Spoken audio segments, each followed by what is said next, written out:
Hey guys, I got a short little video for you here today. Went out today with my dad and I went to the lake that's in my last couple videos where I've been just hammering the freaking big largemouth bass. And I didn't bring the camera out. I don't like making videos with my dad. I like just being out there, just talking to him, just enjoying the moment and not trying to narrate a video and everything. So I didn't take a video, but I did get my biggest bass of the year, of course. Last year I fished with my dad. No, actually earlier this year I fished with my dad. Didn't bring the camera. Got a 40-inch pike at our cabin, my biggest ever. And then this time I got a 20.5-inch, 5.68 pound largemouth. That's my biggest of the year so far. My biggest ever, 6.12. Again with my dad last year, and I actually had that one on camera.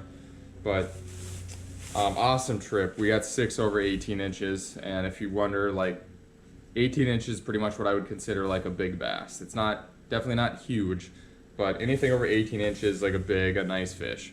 Anything over 20 is a tank. So, yeah, that's what happened today. Hopefully I can make it out to that lake in the next couple days sometime and just hammer some more fish for you guys. Chatterbait bite is hot, buzzbait bite is hot. It's fall, third day of fall I believe now, and these fish are stocking up. This is not the time to throw finesse baits and just take your time. You want to cover water, you want to fish the aggressive lures out there, the moving baits, the erratic baits, and you'll catch a lot of fish if you hit it at the right time and you're on the right body of water. Unfortunately today I lost a $27 freaking Huddleston swim bait, 6'8". Amazing swim bait. I've been too scared to throw it. I think I bought it in March this year where there's still ice on the water. I was too scared to throw it all year, thinking a pike would steal it. And I was like, you know what? I can't just have this thing sitting on my fishing table here and never get used. I gotta just use it. And caught a 19.5-inch largemouth on it, and then the second fish was a pike that bit it off. I was so freaking pissed. So I got one fish on a $27 lure. Ordered another one on Amazon, so that should be here in the next week or two.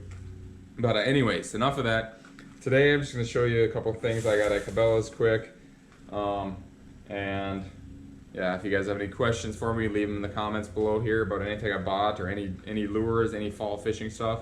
I think I've got like 10 new subscribers in the last week, which is awesome. Thank you so much guys who subscribe. Thanks for anyone who shares my videos or recommends them to friends or anything like that. Really helps me out. It's been over a year now and it's been pretty slow growing, and you know, it's hard to stick out. It's hard to There's so many YouTube fishermen these days, and it's really hard to get your stuff noticed. So anyone who shares, comments, likes the video, subscribes, anything like that, I appreciate you guys so much. Remember, 200 subscribers, I'm going to be doing a lure giveaway, roughly $25 to a random person, random subscriber, random commenter on the video. So without further ado, let's get into the stuff I bought today. Try not to buy very much stuff at Cabelas because I have enough fishing lures to last me the rest of my life probably. So I try to kind of buy stuff that I don't have and new things I want to try and just to learn to be a better angler. This is not one of those things really. Well, I've never bought one of these before. I've obviously thrown chatterbaits. I've been killing them on chatterbaits lately. I love the Z-Man regular chatterbait, the Z-Man Elite. I've never used a jackhammer. The Straight King shuttering bait, I have been hammering on that as well also. So I just wanted to try a Bass Pro Shops one. This is the Pro Series Shutterlicious jig. It's kind of like a bluegill color. Chatterbaits, any color will work fine. Your whites, your chartreuse, your blacks are great. My favorite one to throw, if I had to choose just one color, would be a bluegill pattern like this. So you can see the top, it's kind of brown, and then it's got a little bit of like blue and purple, and then the bottom is kind of like chartreuse, green, and black. So that's a sunfish pattern, really imitates a sunfish great. Looks like it's got a really nice big hook on this, and it looks like it's free swinging, so that should be pretty awesome. Be throwing that soon. I got a live target flutter shad. This is like a flutter spoon, and here in Minnesota, you know, a lot of old timers fish for pike with spoons, like daredevils and stuff like that. I've always thought my whole life, like, oh, a spoon's what you throw for pike. That's about all they catch. And really, there's certain types of spoons, especially like a flutter spoon like this or some other types of flutter spoons, that really hammer the largemouth bass when the time is right. So it shows here on the back actually too. You pull this thing and then you let it fall, so it swims up and then flutters down, simulating like a diving bait fish, or even just like a schooling and swimming bait fish, darting around, swimming in different directions. Really turns the bass on, and as you can see, it looks really realistic. It looks like a minnow here. It's got that little feather tail, which is like a little bit of an enticer. It weighs 1 ounce, so it's fairly heavy, and obviously the thing is like a little freaking bullet. These things cast super far, so you can cover tons of water with these. You don't want to reel them in too quick, but just kind of a nice slow cadence and then pauses, or a lot of times I'll like to do like little rips or something like that. Put some erratic action to it. As the water cools down into like the low 50s, you probably want to work that a little bit slower and really just slowly let it flutter down. But I'm really excited to try this out. Live target, flutter shad. And then last for lures is this gigantic Zoom hollow belly frog. This is a giant frog, and I actually, in all of my frog videos this year, I've had some really good frog catches with scum frogs. Just the regular, I don't think I have one sitting around. Oh yeah, I do. Just the regular scum frog. So this is like a $3.50 frog. A lot of the really good frogs out there, like the Strike King frogs, the Spro bronze eye frogs, the 13 fishing, Terminator frogs, all those ones are all around like $8 to $10. This little guy is $3.50, and this thing just hammers them. And I actually like this one better than those because the skirt's not as long, so they're not short striking it as much, and the body is so soft. It's so easy for those fish to depress it and get a good hook set. My hookups with the scum frog are phenomenal. As long as you're patient, as long as you don't pull it away from those bass, the scum frog will hammer the bass.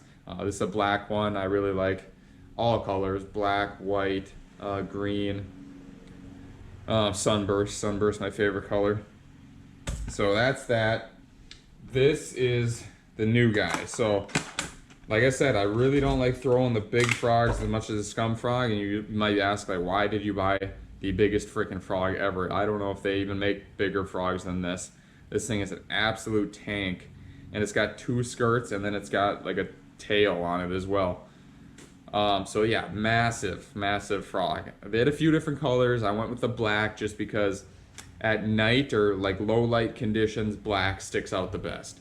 Sounds kind of counterintuitive if it's dark out, but when it's dark and these fish are looking up from the dark water up to the sky is going to be brighter, and they're seeing in the dark. This black sticks out a lot better on like the moonlight and stuff than other colors. So black is actually the best one to throw in low light conditions. Dirty water, black is also a great choice. And the reason I bought this, number one, I want to see how good the hookups are with it. This thing is giant, but lately I've been catching giant bass, so we'll see how good the hookups are with it. And a couple of scenarios, you might want to throw a bigger frog. If it's windy and you got a really good chop to the water and you still want to fish those lily pads and stuff, this big frog is definitely going to stick out and make more noise and more commotion than a little frog when it's windy. Same if the water is super stained or if you're fishing super heavy cover. Another thing is this big frog just casts farther. So, I mean, you can really bomb this thing if you're a bank fisherman or something like that. The one downside about the scum frog, the regular scum frog, it is pretty light. So it doesn't cast phenomenally well. If you're bank fishing, you could probably get another 15 to 20 feet easily with this big thing. So that's another situation where you might want to upsize the frog. And does it get bigger bites? I'm sure overall it gets bigger bites because you're catching less fish, and it's mainly the bigger ones that are going for it. You will get some small ones on it too. There's always those little ones that bite off more than they can chew. But on the regular scum frog, I have caught tons of big bass, like 5.5 pounders up here in Minnesota, which is a big bass for Minnesota. Tons of them on the regular scum frog. So size doesn't always matter, but it's fall, these fish are stocking up, they're eating big, and I will be throwing this big Zoom frog a little bit this fall, seeing if I can get some huge bass on this big frog. And then last, I got a new rod. This is a Falcon Bucoo SR rod. Very small, very light.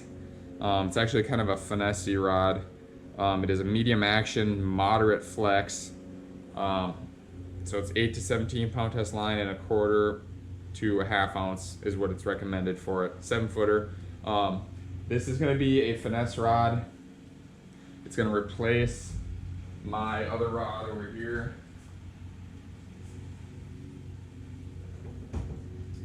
So this is my new reel, my newest reel. I just did a review on this, and this is the Shimano SLX MG.